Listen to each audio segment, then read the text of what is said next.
जय हिंद छात्रों, आपके अपने चैनल टारगेट एजुकेशन में आप लोगों का हार्दिक स्वागत है। छात्रों, अब एग्ज़ाम के लिए टाइम बहुत कम बचा है।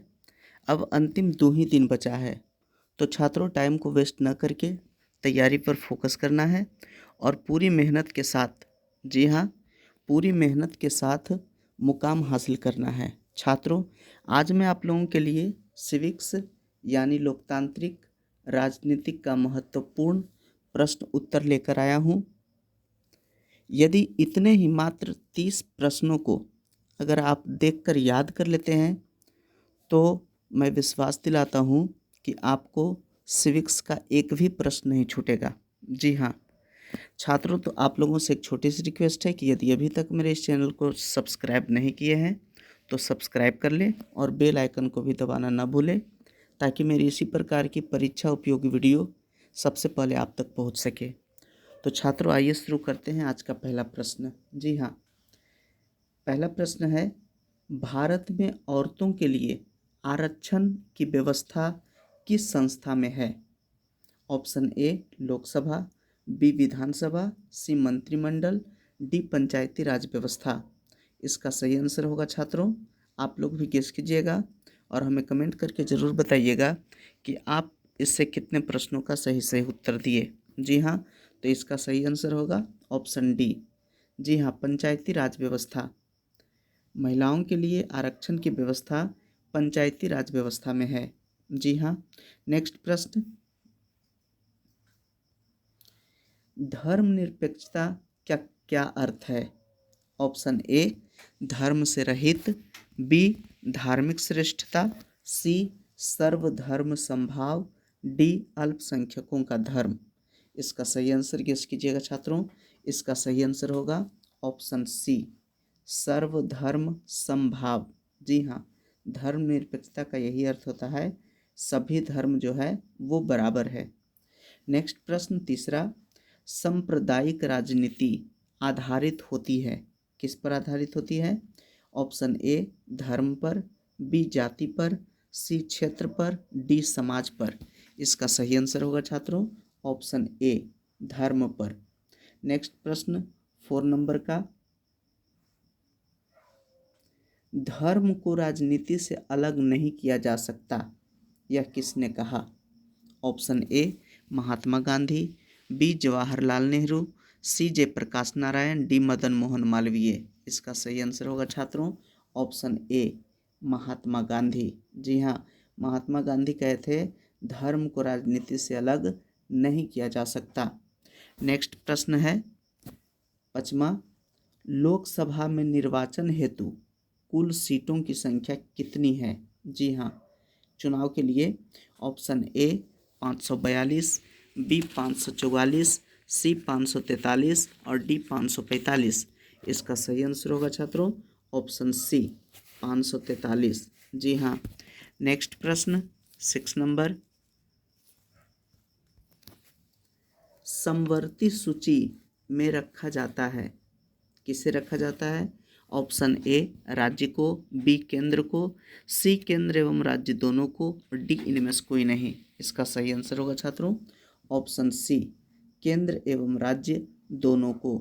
जी हाँ, नेक्स्ट प्रश्न छात्रों, ये सभी प्रश्न काफ़ी इम्पोर्टेंट है छात्रों, और यही सब प्रश्न बार बार पूछा जाता है और इस बार भी इसी में से प्रश्नों को पूछा जाएगा, इसलिए इसे गौर से देखना है और इसे याद भी कर लेना है। जी हाँ, नेक्स्ट प्रश्न 7 नंबर का, पंचायती राज व्यवस्था सर्वप्रथम किस राज्य में लागू किया गया? जी हाँ, option A Bihar, B Uttarakhand, C Rajasthan, D Madhya Pradesh. इसका सही आंसर होगा ऑप्शन सी राजस्थान। जी हाँ, नेक्स्ट प्रश्न 8 नंबर का, ग्राम कचहरी का प्रधान कौन होता है? ऑप्शन ए पंच, बी सरपंच, सी प्रमुख, डी न्यायमित्र। इसका सही आंसर होगा ऑप्शन बी सरपंच। जी हाँ, ग्राम कचहरी के जो प्रधान होते हैं वो सरपंच होते हैं। नेक्स्ट प्रश्न 9 नंबर का, 9 नंबर में है, भारत में किस प्रकार की शासन प्रणाली है? ऑप्शन ए संघीय और अध्यक्षीय, बी संघीय और संसदीय, सी एकात्मक और अध्यक्षीय, डी एकात्मक और संघीय। इसका सही आंसर होगा छात्रों, आप लोग अनुमान लगाइएगा। इसका सही आंसर होगा ऑप्शन बी, संघीय और संसदीय। जी हाँ। नेक्स्ट प्रश्न 10 नंबर का, पटना नगर निगम के प्रधान को क्या कहा जाता है? ऑप्शन ए महापौर, बी नगर प्रधान, सी नगर सचिव, डी इनमें से कोई नहीं। इसका सही आंसर होगा छात्रों ऑप्शन ए महापौर। जी हाँ। नेक्स्ट प्रश्न 11 नंबर का, पंचायती राज के त्रिस्तरीय स्वरूप में इनमें से कौन नहीं है? जी हाँ, पंचायती राज का जो त्रिस्तरीय स्वरूप है तो इनमें से कौन नहीं है? Option A gram panchayat, B panchayat samiti, C जिला परिषद, डी नगर निगम। तो इसका सही आंसर होगा छात्रों ऑप्शन डी नगर निगम। जी हाँ, इसमें ग्राम पंचायत, पंचायत समिति और जिला परिषद ये सभी पंचायती राज के त्रिस्तरीय स्वरूप हैं और नगर निगम जो है ये पंचायती राज के त्रिस्तरीय स्वरूप नहीं है। नेक्स्ट प्रश्न 12 नंबर का, भारतीय संविधान की 8वीं अनुसूची में कितनी भाषाओं को स्थान दिया गया है? जी हाँ, ऑप्शन ए 21, बी 22, सी 20 और डी 18। इसका सही आंसर होगा छात्रों ऑप्शन बी 22 भाषा। जी हाँ, हमारे संविधान में 22 भाषाओं को मान्यता दिया गया है। नेक्स्ट प्रश्न 12 नंबर का, नेक्स्ट 13 नंबर का है। 13 नंबर का प्रश्न है कि पंचायती राज संस्थाओं को संवैधानिक दर्जा किस संविधान संशोधन से प्राप्त हुआ है? ऑप्शन ए 72वां, बी 73वां, सी 74वां और डी 75वां। तो पंचायती राज संस्थाओं को संवैधानिक दर्जा प्राप्त हुआ है, इसके लिए आंसर होगा ऑप्शन बी 73वां। जी हाँ। नेक्स्ट प्रश्न 14 नंबर का, बिहार में संपूर्ण क्रांति का नेतृत्व किसने किया? जी हाँ, संपूर्ण क्रांति का नेतृत्व किसने किया?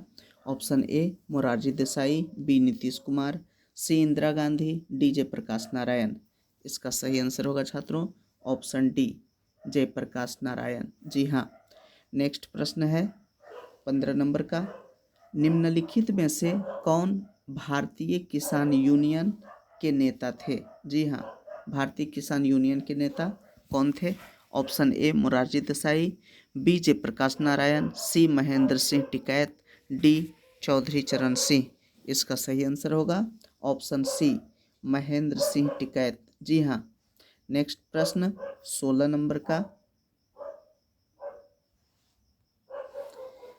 ताड़ी विरोधी आंदोलन किस प्रांत से शुरू किया गया? जी हाँ, option A Bihar, B Uttar Pradesh, C Andhra Pradesh, D Tamil Nadu.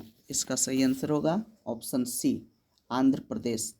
Next प्रश्न 17 नंबर का, राजनीतिक दलों की नींव सर्वप्रथम किस देश में पड़ी?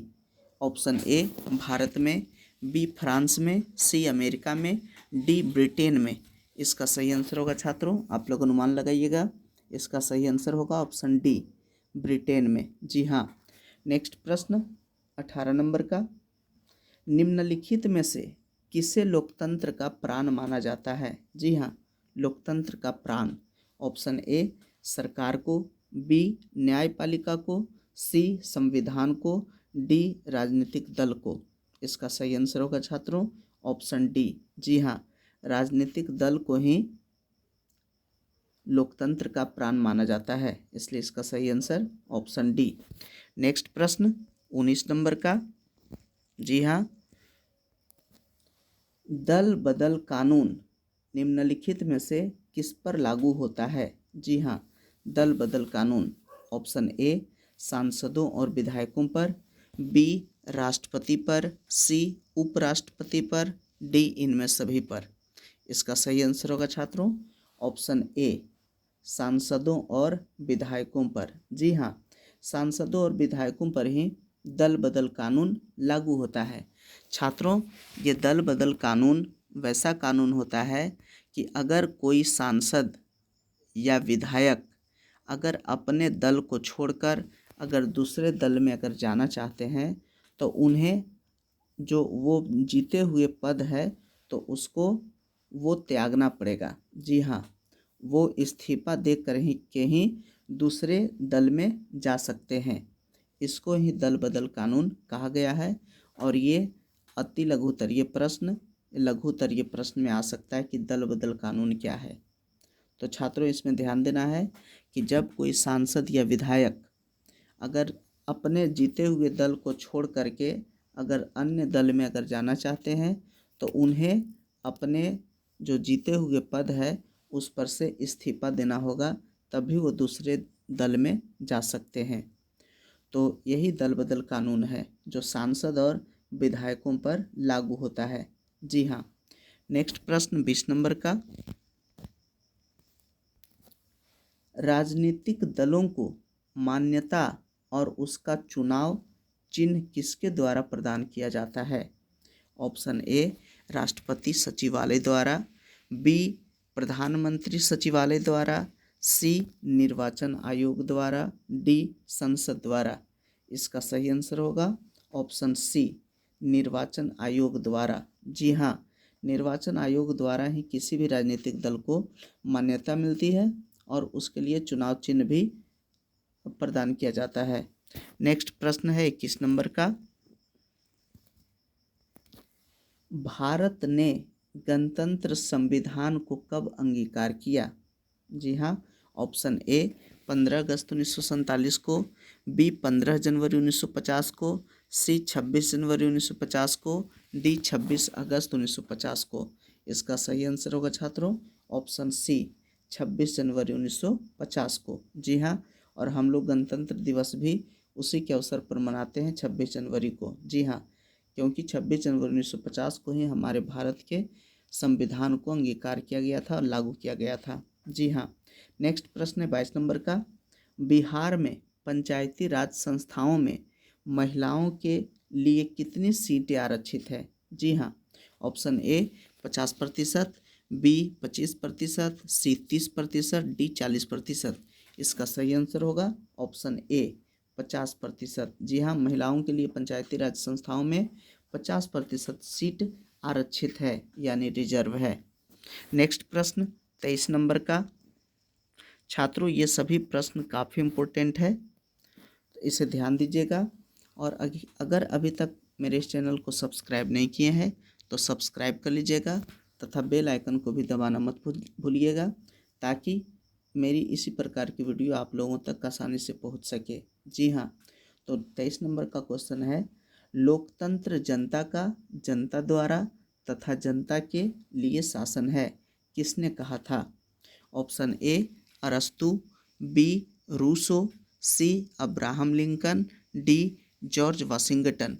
इसका सही आंसर होगा छात्रों ऑप्शन सी अब्राहम लिंकन। जी हाँ, नेक्स्ट प्रश्न 24 नंबर का, लोकतंत्र के मार्ग की सबसे बड़ी बाधा क्या है? ऑप्शन ए लोकतंत्र में आस्था, बी अशिक्षा, सी सामाजिक समानता, डी राजनीतिक जागृति।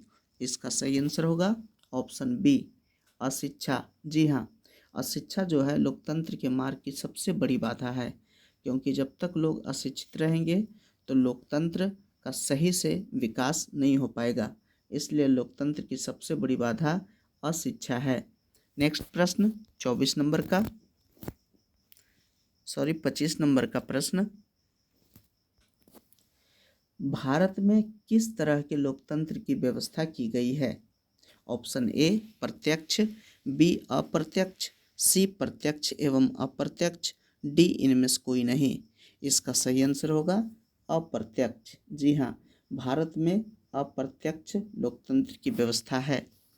नेक्स्ट प्रश्न है 26 नंबर का, क्षेत्रवाद की भावना का एक कुपरिणाम है।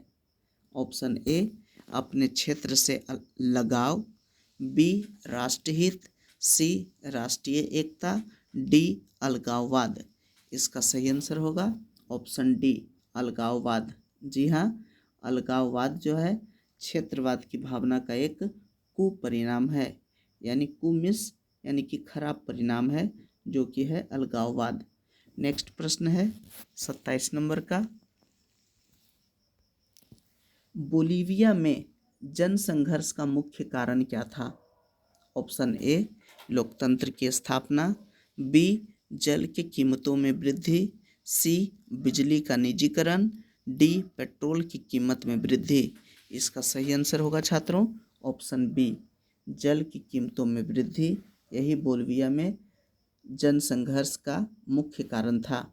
कभी ऑप्शन में आ सकता है कि जल का निजीकरण, जी हाँ, तो वहाँ जल के कीमतों में वृद्धि हुआ था, इसलिए वहाँ बोलीविया में जनसंघर्ष हुआ था। नेक्स्ट प्रश्न है 28 नंबर का, चिपको आंदोलन के प्रवर्तक कौन हैं? जी हाँ, चिपको आंदोलन के प्रवर्तक कौन है?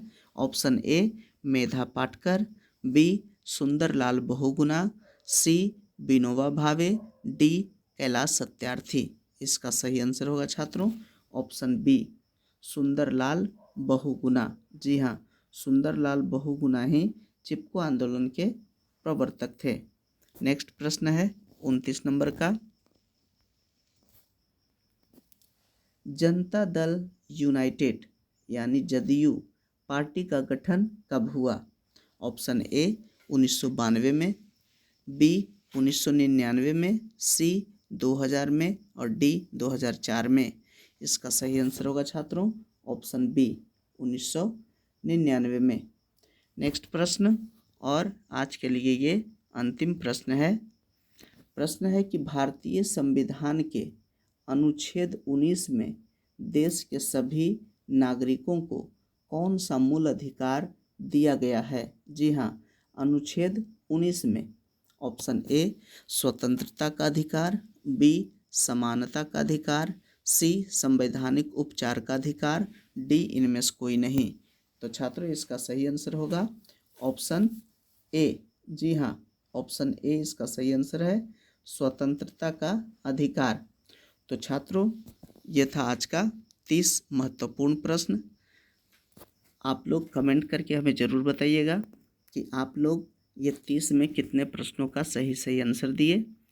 अगर वीडियो अच्छा लगा होगा तो अपने दोस्तों के साथ शेयर कीजिएगा, लाइक कीजिएगा और प्यारा सा कमेंट करना मत भूलिएगा। और नए व्यूअर हैं तो मेरे इस चैनल को सब्सक्राइब कर लीजिए ताकि हम इसी प्रकार की परीक्षा उपयोगी वीडियो आप लोगों तक आसानी से पहुंचा सके। वीडियो देखने के लिए धन्यवाद।